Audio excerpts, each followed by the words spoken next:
All right. So it's 1981. I'm in 7th grade, horsing around the barn with my friend Ricky.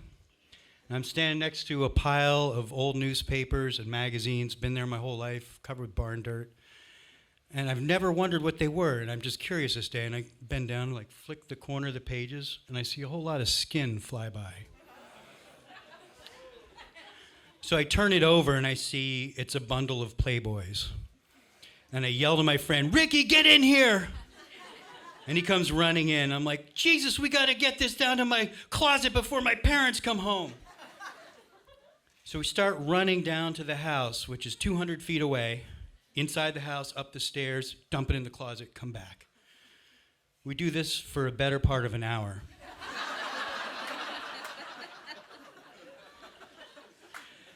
We finally are done. My parents aren't home. I open up my double-wide closet, and I'm knee-deep in girly magazines dating back to the early 70s. Now, I had already discovered my dad's inside stash a couple years before. So I'm kind of over these things, but I see a lot of opportunity.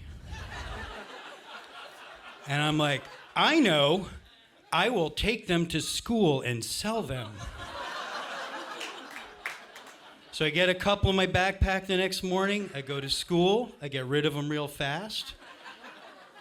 The word kind of spreads a little bit, and by the time I'm going home, I got people saying, "You got more of that?" And of course, I have hundreds of them. So then I'm at home trying to figure out how do I get more than a backpack's worth of these magazines to school. And I come up with the brilliant idea of putting them in a garbage bag, throw them out the window into the snowbank, and pick them up in the morning going to the bus. So I do that, and I'm sold out by lunchtime. I'm standing in the hot lunch line, and I have, for the first time in my life, a wad of cash in my pocket. And I go, wait, I don't have to have hot lunch. I can go to the a la carte line like the rich kids. And I get myself a cheeseburger and fries and chocolate pudding, and I pay it in cash. It was the most unbelievable feeling I'd ever had in my life. So I keep this up with the morning routine with the garbage bag. Going to school, business is booming. And then a classmate, Ray, comes up to me. He says, "You know, I think we could be business partners. I know a whole bunch of people you don't know, and I could do that and then split it with you with whatever you can give me."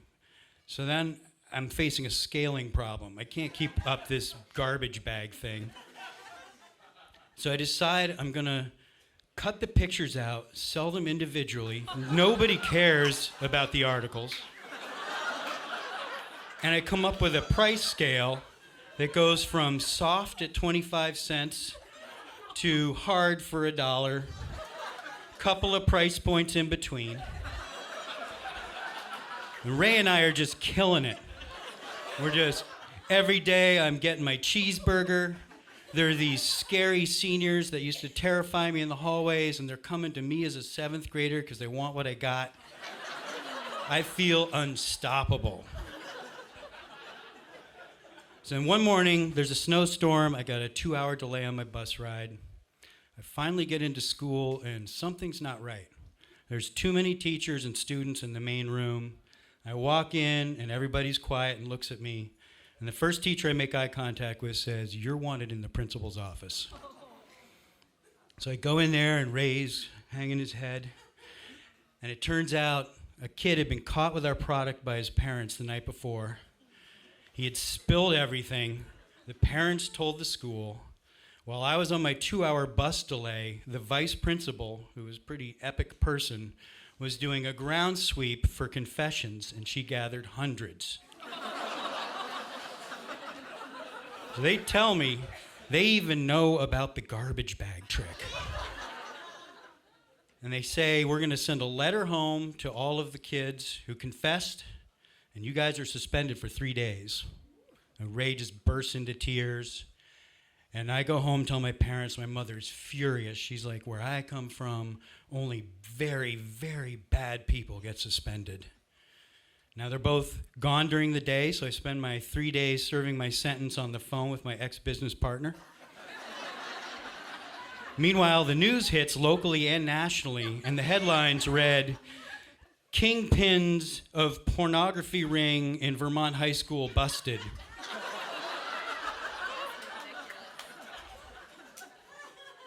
I finish my sentence, I return back to school, and when it comes to lunchtime, I get back in the hot lunch line.